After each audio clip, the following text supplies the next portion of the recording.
Pectoral sandpipers have a speckled breast ending in an abrupt line at the belly.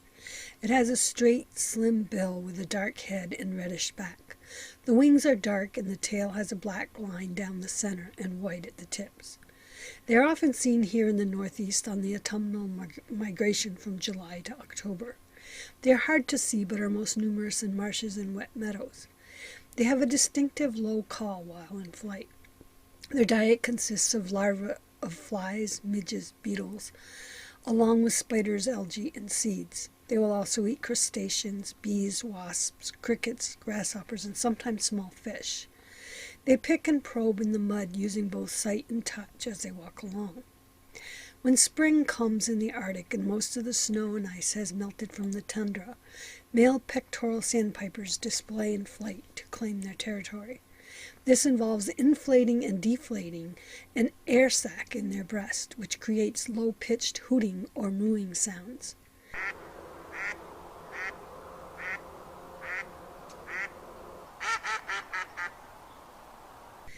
The females, who are much smaller and arrive later, are courted by the males with even more spectacular displays. These involve drooping wings, cocked tails, inflated breasts, swaying and marching, stretching out the neck, raising and waving the wings, and strange high-pitched calls. After breeding, the female finds an area like a small ridge with good visibility where she builds a nest, which is a small depression molded with her feet and breast. She then lines it with grass, lichen, moss, and leaves. Then she will incubate the eggs and take care of her young without a male's help.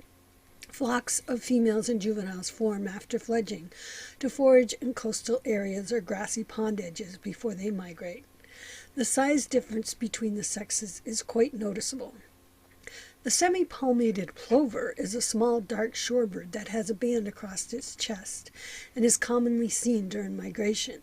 They breed in the Arctic and migrate south from South Carolina down to Argentina, South America. They look almost like a small killdeer, but with only one black line that curves upward from the neck to the nape.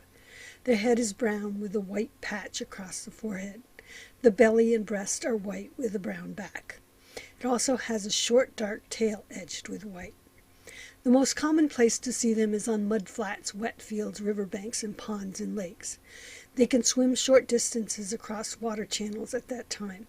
They will often run several steps, then stop and stare to find prey, which includes tiny snails.